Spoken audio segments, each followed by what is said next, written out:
Le conseil d'administration du groupe de la Banque africaine de développement a approuvé une subvention de 8,56 millions de dollars du Fonds africain de développement. Objectif, mettre en œuvre le programme de financement des risques de catastrophes en Afrique et au Soudan qui vise à renforcer la résilience et la réponse du pays aux chocs climatiques. Au cours de l'exercice budgétaire éthiopien 2020-2021 qui vient de s'achever, le secteur minier éthiopien a contribué à hauteur de 681 millions de dollars au budget national. Une augmentation spectaculaire selon les autorités par rapport aux revenus obtenus au cours des exercices précédents. De 2016 à 2020, soit sur 5 ans, plus de 2600 véhicules non dédouanés ont été frauduleusement immatriculés au Bénin. C'est ce qui ressort d'un audit réalisé par la Brigade nationale économique et financière qui évalue le préjudice financier à environ 7,9 milliards de francs CFA.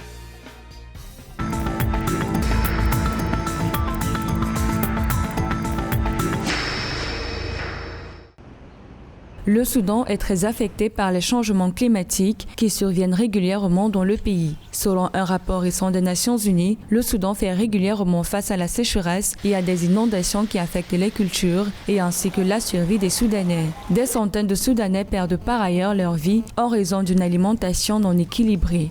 Concernant les changements climatiques, je pense que nous avons une position privilégiée. L'Afrique n'a pas pollué autant que l'Occident, mais ça ne nous donne pas le droit de pouvoir faire la bêtise traditionnelle qui est celle de dire c'est notre tour de polluer, d'aggraver la situation. La situation est déjà grave.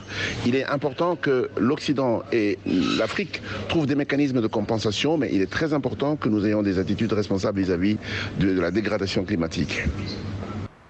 Afin de renforcer la résilience et la réponse du Soudan au choc climatique, en améliorant la gestion des risques de catastrophes climatiques, le pays bénéficiera d'une subvention de 8,56 millions de dollars. Ces fonds ont été approuvés par la Banque africaine de développement pour mettre en œuvre le programme de financement des risques de catastrophes en Afrique au Soudan.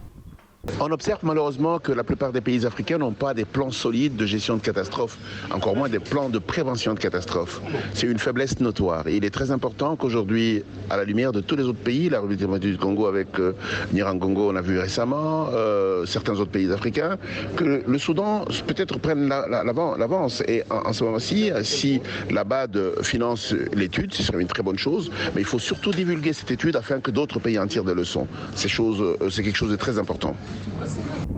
Notons que ce programme de financement des risques de catastrophe sera mis en œuvre pour un coût total de 13,02 millions de dollars, comprenant également les contributions du gouvernement du Soudan, ainsi qu'une contribution en nature de la capacité africaine de gestion des risques. Le lancement de ce programme au Soudan est un autre témoignage de la forte collaboration entre la Banque africaine de développement et l'African Risky Capacity, selon les autorités.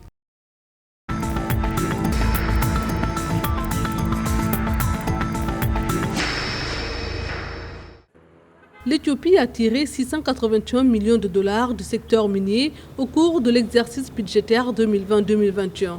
Selon les autorités, les revenus tirés du secteur connaissent ainsi une hausse spectaculaire comparativement à ceux obtenus au cours des exercices précédents.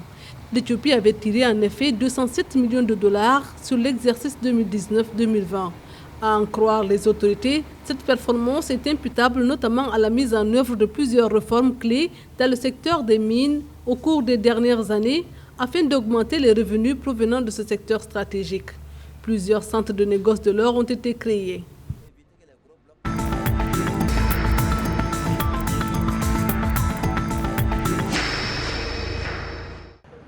Au Bénin, l'audit réalisé par la Brigade économique et financière sur la gestion de l'Agence nationale des transports terrestres, ANAT, sur la période allant de 2016 à 2020 a révélé de graves manquements. Selon l'audit, en 5 ans, plus de 2600 véhicules non dédouanés ont été frauduleusement immatriculés.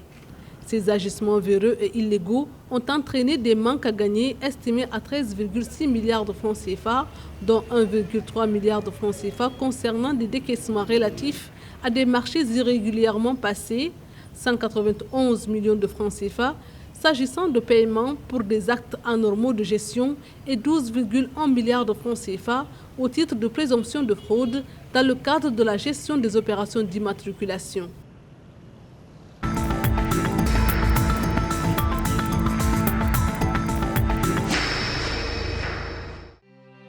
Le gouvernement ivoirien envisage d'augmenter le capital social du port autonome d'Abidjan.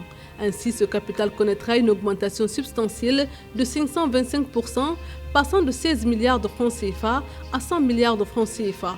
Cette hausse est entièrement soutenue par le budget de l'État de Côte d'Ivoire. Une opération qui, selon les autorités, vise à harmoniser l'actif immobilisé de l'entreprise avec son capital social et corrélativement à raffirmer la confiance des partenaires financiers et autres bailleurs de fonds internationaux qui accompagnent le port sur ses différents projets. Entre autres projets, la mise en service du deuxième terminal à conteneurs prévu d'ici juillet 2022.